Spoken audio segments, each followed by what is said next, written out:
एक ऐसी प्रॉब्लम जिसका शिकार मैं भी रह चुका हूँ, आप भी रह चुके हैं, जितनी पीढ़ियाँ आज तक हुई हैं वे भी रह चुकी हैं और जो पीढ़ियाँ आगे आने वाली हैं वे भी होने वाली हैं। एक ऐसी प्रॉब्लम जिसका शिकार हो सकता है कि आप अभी हों लेकिन आप उस चीज़ से अनअवेयर हों। वो प्रॉब्लम है ओवर थिंकिंग। ओवर थिंकिंग एक ऐसी प्रॉब्लम है जिसने बहुत ही सारे प्रोडक्टिव माइंड्स को बर्बाद कर दिया है, लेकिन बहुत सारे माइंड्स ऐसे भी हैं जो कि ओवर थिंकिंग को कैसे ओवरकम किया जाता है उसके सॉल्यूशन को फिगर आउट कर लिया है।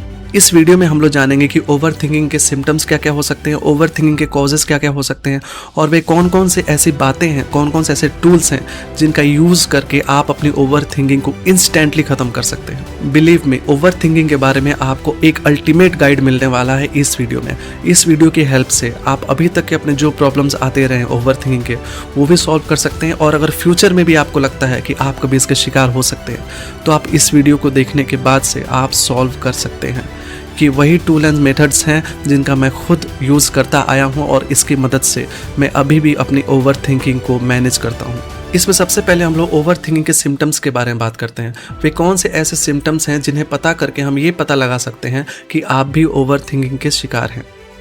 इसमें सबसे पहला है कि आप छोटी छोटी डिसीजंस को लेने में भी आप बड़ा वक्त लगाते हैं।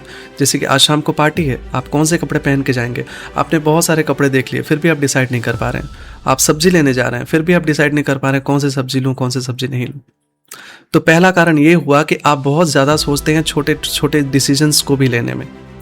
दूसरा कारण है कि आपको किसी ने कोई बात कह दी है जो कि आपको चुभ गई है, जो कि आपको बुरी लगी है। वो बात कहे हुए उस इंसान को 2 से 3 दिन हो गए हैं लेकिन आज भी आप उसी चीज़ को सोच रहे हैं। आप आज भी सोच रहे हैं कि मैं उसको ऐसे जवाब देता, उसने ऐसा क्यों बोला, मैंने क्या गलती की थी, उसके साथ क्या करना चाहिए। आप इतना ज़्यादा उस बात को सोच रहे हैं कि आप किसी और चीज़ पे फोकस नहीं कर पा रहे हैं। तो ये भी एक ओवर थिंकिंग की निशानी है। तीसरी सबसे बड़ी चीज़, ओवर थिंकिंग है या फिर नहीं है, इसको पता लगाने का सबसे सही तरीका है कि अगर आपकी थिंकिंग एक्शन की तरफ ले जाती है तो दैट इज़ हेल्दी थिंकिंग, और अगर आपकी थिंकिंग एक्शन की तरफ नहीं ले जाती है, इनएक्शन की तरफ ले जाती है, आपको इनर्ट कर देती है, आपको इरिटेट करती है, आपका मन शांत नहीं रहता है, अशांत हो जाता है, तो ये ओवर थिंकिंग की ही निशानी है। अगर आप बहुत ही ज़्यादा इफ़ एंड बट्स के बारे में सोचते हैं कि अगर ऐसा नहीं हुआ तो, अगर वैसा हुआ तो, अगर उसे बुरा लग गया तो, अगर मैंने ऐसा कह दिया तो, अगर मुझसे ऐसा नहीं हुआ तो, ये जो अगर मगर की चीज़ें हैं ना, ये ओवर थिंकिंग की ही निशानी है। आप देखिए कि आपके अंदर इफ़ एंड बट्स कितने आते हैं। आप कोई भी चीज़ जब सोचते हैं तो इफ़ एंड बट्स कितने आते हैं, ये आपको बताएगा कि आप कितने बड़े ओवर थिंकर हैं। अब हम ओवर थिंकिंग के कारणों के बारे में बात करेंगे। कौन कौन से ऐसे कारण होते हैं जिनके कारण से हमारे अंदर ओवर थिंकिंग डेवलप होगी। इसमें मैं बहुत ज़्यादा समय नहीं लेना चाहता हूँ क्योंकि प्रॉब्लम्स को डिस्कस करने से ज़्यादा मैं समझता हूँ कि सॉल्यूशंस पे बात किया जाए। कॉजेज ऑफ ओवर थिंकिंग क्या क्या हो सकते हैं। सबसे पहली चीज़ कि हम चीज़ों को एज इट इज़ देखना नहीं चाहते हैं। हम हमेशा ये चाहते हैं कि हम जैसा चाहते हैं वैसा हो, हम जैसा चाहते हैं वैसा ही होना चाहिए, और हम हमेशा कोई होने वाली होती है उसके पहले से ही अपने अंदर ये आशा लगा के बैठे होते हैं कि ये हो जाए, ये हो जाए, ये हो जाए।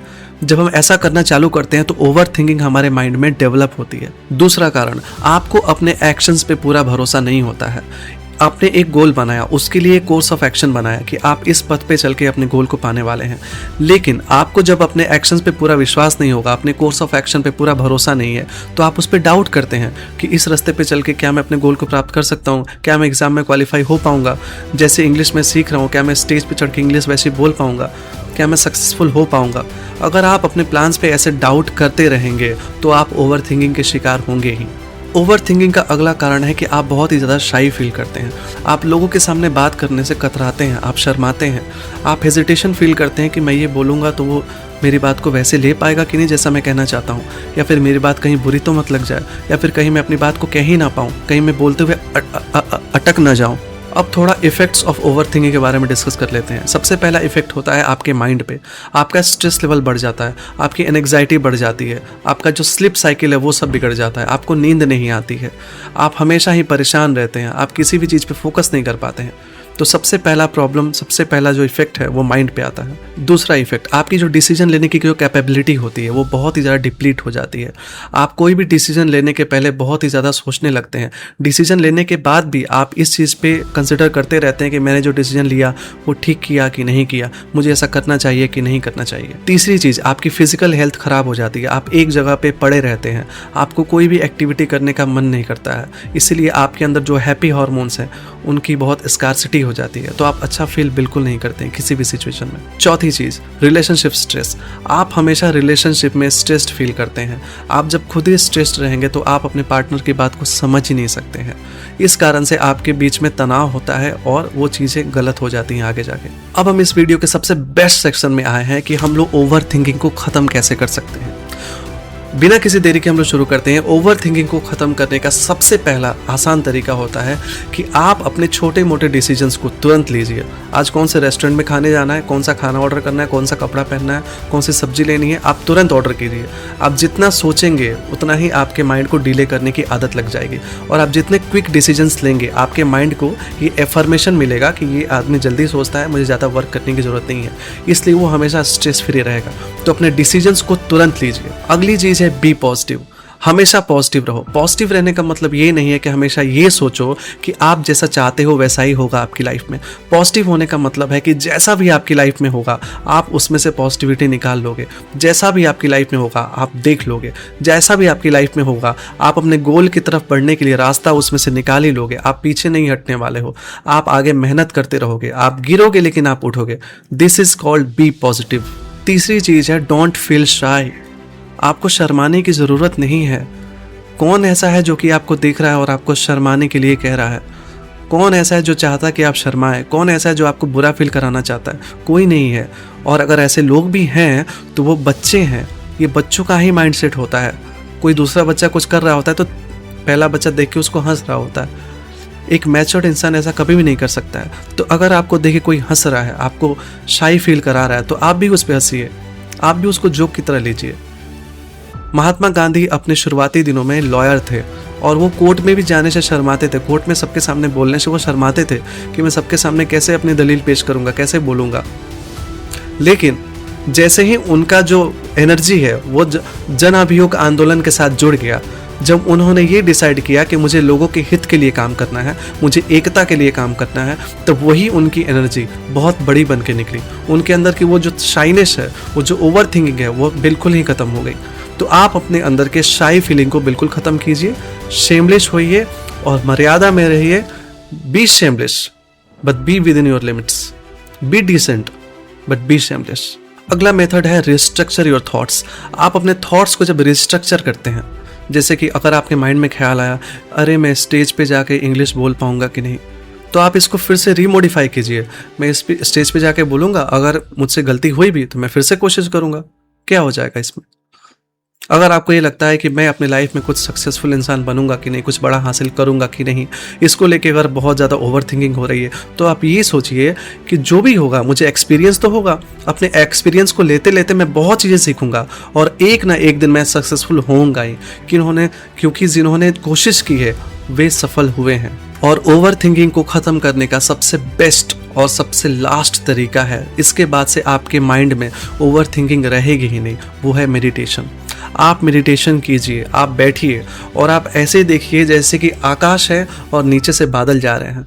आप हैं वो आकाश और आपके थॉट्स हैं वो बादल। वे बादल आज हैं कल नहीं हैं, अभी हैं 10 मिनट के बाद नहीं रहेंगे, लेकिन वो आकाश वैसे का वैसा है।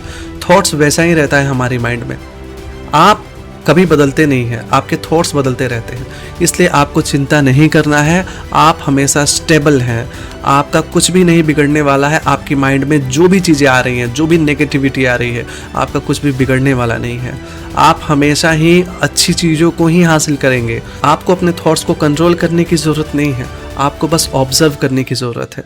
वैसे ही जैसे आकाश के नीचे से बादल गुजर रहे हैं, आप वैसे ही अपने थॉट्स को देखिए। थॉट्स गुजरते रहेंगे, गुजर जाएंगे और उसके बाद से बचेगा केवल शांत दिमाग, केवल पीस। एक लास्ट टिप्स मैं आपको देना चाहता हूँ, और उस टिप को देने के पहले मैं आपको एक कहानी सुनाना चाहता हूँ। एक बहुत ही बड़े ऑथर रही हैं जेके रोलिंग। वो अपनी एक बुक लिख रही थी हैरी पॉटर, जिसके बारे में आप सब लोग जानते हैं। जब वो हैरी पॉटर लिख रही थी तो उनके माइंड में हमेशा ये बात आ रही थी कि मैं बहुत गरीबी से भी गुजर रही हूँ, और इस बुक में मैं जितना समय दे रही हूँ, पता नहीं ये बुक मुझे वैसा रिवॉर्ड देगी कि नहीं देगी, मुझे पब्लिशर्स मिलेंगे कि नहीं मिलेंगे, ये बुक सक्सेसफुल होगी कि नहीं होगी। उनके माइंड में बहुत ही ज़्यादा ओवर थिंकिंग चल रही थी, लेकिन उन्होंने इस चीज़ को अपने ऊपर हावी नहीं होने दिया। उन्होंने एक कमिटमेंट की खुद के साथ कि मैं रोज़ लिखूंगी, लिखती रहूंगी, ओवर थिंकिंग चलती रहे मेरे माइंड में और मैं काम करती रहूंगी। और जैसे जैसे वे काम करती रहीं, उनकी ओवर थिंकिंग जाती रही, और हैरी पॉटर आगे जाके एक बहुत ही बड़ी फ्रेंचाइज बनी, एक बहुत ही बड़ी फेनोमेना साबित हुई। तो इससे हमें ये सीख मिलती है कि जब आप काम पे लगे रहते हैं और साथ में ओवर थिंकिंग भी चलती रहती है, तो ओवर थिंकिंग में जो डाउट्स हैं ना, वो अपने आप खत्म हो जाते हैं। काम करने से डाउट्स हमेशा खत्म होने लगते हैं। इसीलिए एक्शन पे आइए, काम कीजिए, काम करते रहिए, करते रहिए, करते रहिए।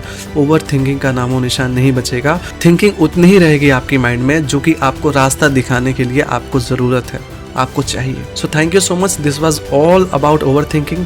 इस पर मैंने एक डिटेल्ड ब्लॉग लिखा हुआ है और उसका लिंक मैंने इस डिस्क्रिप्शन में दे दिया है। आप प्लीज़ चेक कीजिए और अपने फीडबैक्स दीजिए, और प्लीज़ इस चैनल को सब्सक्राइब कर लीजिए ताकि हम और भी कंटेंट्स लाते रहें इस चैनल पे, और आप हमारे साथ बने रहिए हमारे सेल्फ डेवलपमेंट के लिए।